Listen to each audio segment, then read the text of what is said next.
quarterbacks rarely like to take risks anymore, but he'll just heave it up old school. What do you see when you watch Phillip Rivers? Well, he's a guy that competes, and it seems like he gives his team a chance to win every week. He's a guy that, like, I feel like that organization too is, one of the tougher organizations to win in for a lot of different reasons.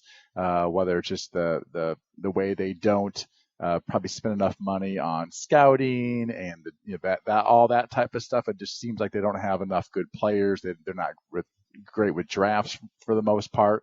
But Phillip Rivers, over the course of the last, 16 years or something, has sort of consistently given them a chance to win. And that would, to me, be one of his biggest strengths. And he's a guy that can bring his team back sometimes, but he also, he throws too many interceptions. He went on a little run recently where he threw 3-4 interceptions in back-to-back games, and people are talking about maybe they should finally sit him and start to think about really moving on. So, but he does give his team a chance to win. He has always thrown for a gazillion yards over his career. And I think he'll test the Vikings secondary this week, just like a lot of teams have been testing it over the course of the season. Quarterback question for you, though I feel like I may have asked you every quarterback question over the last 2 years since we've been doing this, but I don't think I ever have asked you, how much did you use to study other quarterbacks? Now, I know that your career and Phillip Rivers don't exactly time up, but if you were a quarterback and you teach quarterbacks with your QB collective thing that you do, I mean, are you showing tape of Phillip Rivers? Because I would think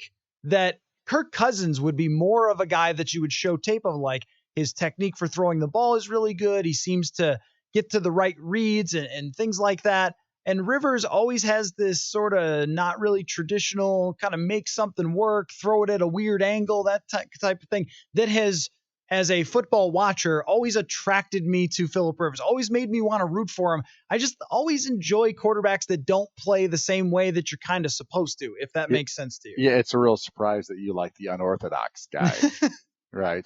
I do. I don't always like put him in a box type of quarterback, which is probably like Carson weird for Palmer. you. Like Carson Palmer to me is like, okay, that guy obviously was told exactly how to throw from a young age. He was probably trained. Of course, he's from California, Southern California, where they do this a lot more than they do in the Midwest, but trained from a fairly young age to have perfect footwork and a perfect throwing motion. It's very efficient and it looks good and all those things. And here's Phillip Rivers with not that.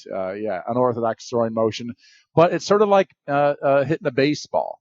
It's every batter is a little bit different, but at the sort of the point of contact, if you look at a lot of hitters, a lot of times they're very similar. And I would say that with Phillip as well. Yes, sometimes it's a little bit more sidearm, but if you look at everything else, his feet, his hips, the other aspects of his body, it's very similar to Tom Brady in some ways, just coming off with a lower angle. So he's always been a very good thrower of the football, always been very, very accurate, and also rarely gets hurt. I mean, he had the ACL back in the day when he played. Was it the AFC Championship game and played against the Colts or something like that?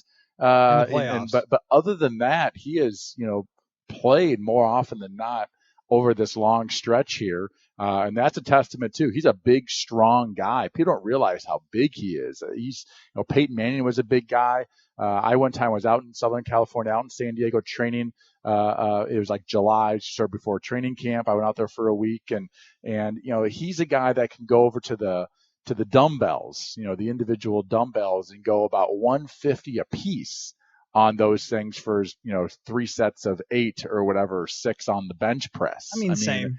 Insanely strong guy. I mean, at my best, I was maybe doing 90s at that point, and I wasn't all that strong, but he was a very, very one of the stronger quarterbacks in the league. And obviously that's one of the reasons he really gets hurt. And his, again, at the whole Bud Grant thing, his best ability is your availability. And he's almost always available for this Chargers, offense. It's one of the things that I guess always wondered if it would change with quarterback coaches and things like that, quarterback gurus, if we would see a change in, just getting robotic quarterbacks. And again, it's not a diss on Kirk Cousins. He's very good and is having a great season this year, and he's a quarterback you want on your team. But I always wondered, are we going to end up with every quarterback kind of looking the same eventually? And like you said, being from California, and Rivers always gave me hope here. And I guess now the new wave of guys like Lamar Jackson and Deshaun Watson, who will play the game a little bit differently and use their legs more often,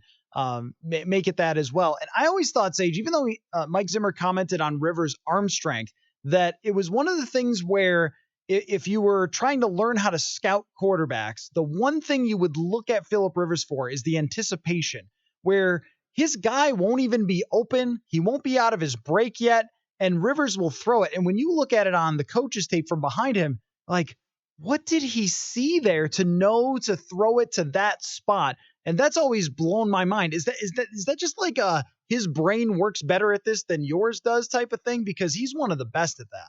I think it's because the first 3 years in the league, he watched Drew Brees. I think that's where that's from. I think there's a reason Aaron Rodgers is super creative and does some of the types of crazy football that he's done over the years. Well, he watched Brett Favre for a couple years and go, okay, you can play like that and have success. And I think with Rivers, who doesn't have a super strong arm, and Brees, who definitely doesn't have a strong arm, those guys, it's all about anticipation.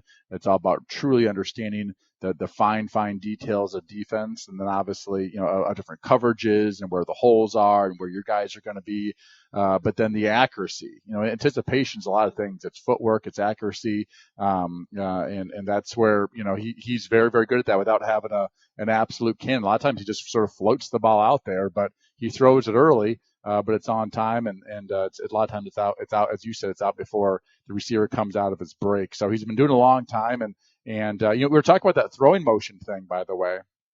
I think like some of the ways that we teach with this quarterback collective stuff that I do is, everyone has their own natural motion, and we actually try to go away from trying to make everybody throw the same. And I think that's really, really important that everyone has their own shot. Like for basketball, LeBron shoots different than Steph Curry, who shoots different than Klay Thompson. Klay Thompson, Steph Curry, two great shooters.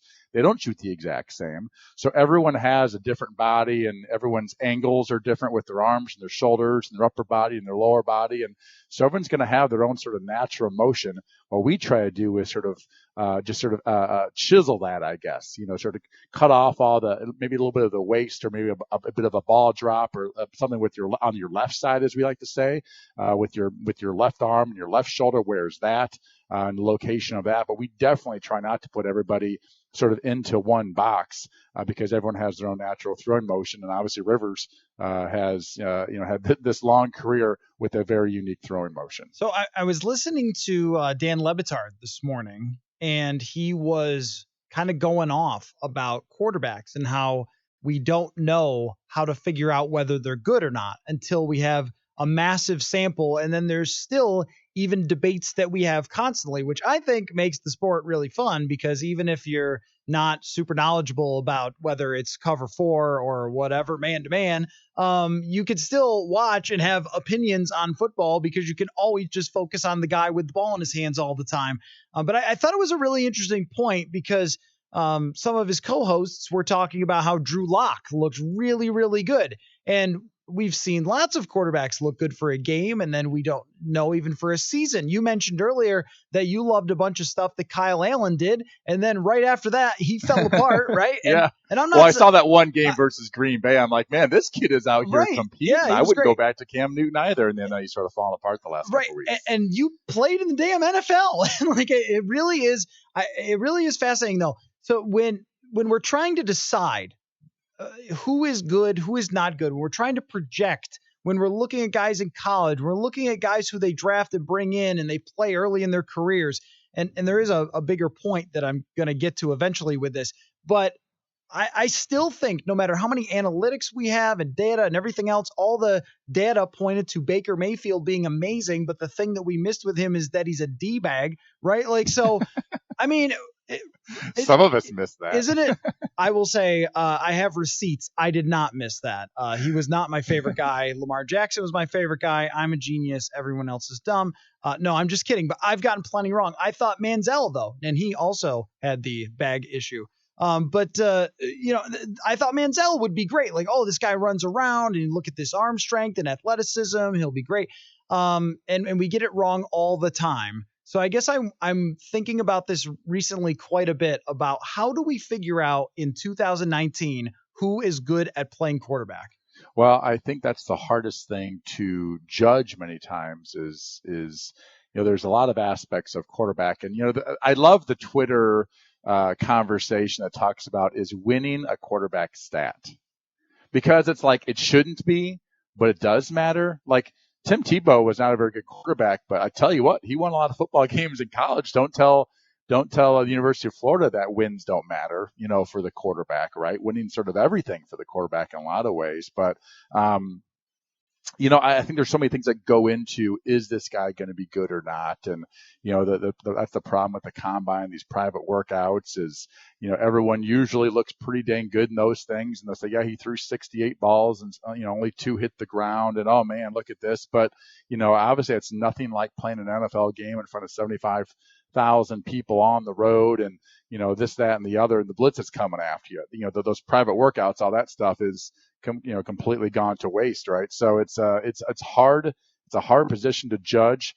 I'm big on trying to talk to the guys around him, the guys he played with, the Yeah. guys that he coached with. There's something about people who are winners, like sort of winners in life and winners on the football field. And, Drew Brees, if you can just, okay, does he have some of that Drew Brees, type of stuff? And I don't know what that is. It's focus. It's the ability to raise other people's abilities around you. If you can watch that and see that in college, over the guy that has the beautiful arm and he's 6'4" and he's 230 pounds and he ran a 4.75 and he has, okay, he does all this other criteria. He checks out all these other boxes, but is he a winner? And then this one thing is how much information can you process? And that's actually a Yeah. newer thing now that they're more getting into. And we do that with the quarterback collective stuff that we do is we have these systems where we have these kids figure out what type of processing can they do. And there's different types of processing you can do in your own mind, but to have multiple things going on at once and your brain to be able to process that very quickly and see different concepts and see how defenses work and see if your mind can become be a person that can anticipate. Yeah. That's all sort of the new science that's going on of trying to predict whether a quarterback is going to be good or not, because those are way different numbers than just those physical things that we see on the field. And from my perspective, I like obviously the numbers. No one's missed that listening to the show. But I like to kind of put quarterbacks into different types of bins of not just like tier 1, tier 2, tier 3 or something like that, but what do they need to succeed? What could they possibly overcome? What is the ceiling? What is the floor? How dynamic can they be? And that will tell us, I think, how much they're going to win. Because if you have, let's say Lamar Jackson is a good example of this. Lamar Jackson has, if he's not the best coach in the league, if we DQ'd Belichick for cheating all the time, then John Harbaugh is the best coach in the league. He's got the offensive coordinator who was a genius behind Colin Kaepernick years ago that took them to the Super Bowl. So it's a perfect setup for him. It's a brilliant offense. They play to his strengths. They run him all the time. They give him throws that he can make as opposed to trying to ask him to be a drop back quarterback. And then he's dynamic and he's a special person that people follow. And it's like, that's the perfect cocktail right there is he has some skill that nobody else has, like that ability to run. That's kind of like Rivers would have that anticipation that very few people have. And then you add the character to it and what he needs. Philip Rivers at times has not had a good situation and at other times has. And when he's got a great situation, he's one of the best quarterbacks in the league. And then I look at someone like Cousins, where his shortcoming is he's not really dynamic, but he does have a skill in deep accuracy that's better than everybody else. And so here's Kevin Stefanski giving him the tools he needs to succeed. And that's how you can all put it together. So even with Baker Mayfield, I don't think he's a good leader. I do think he's got processing issues, but he also is a coach who's a complete fool and a joke. Well, there you go. Right? So we're there's something there. So I guess that's how I put it into the different bins is, does this guy have everything he needs? Then we know how good he is truly. What does this guy need? And is that why he's not winning? So yeah, does this guy have everything he needs? And that starts with coaching. before we start talking about like what are the players around him and the receivers and what's the line and all those types of things is, who are the coaches from the head coach down to in particular, the offensive coordinator and the O-line coach. O-line coach is the importance of the right type of O-line coach with the right coordinator. People don't realize how important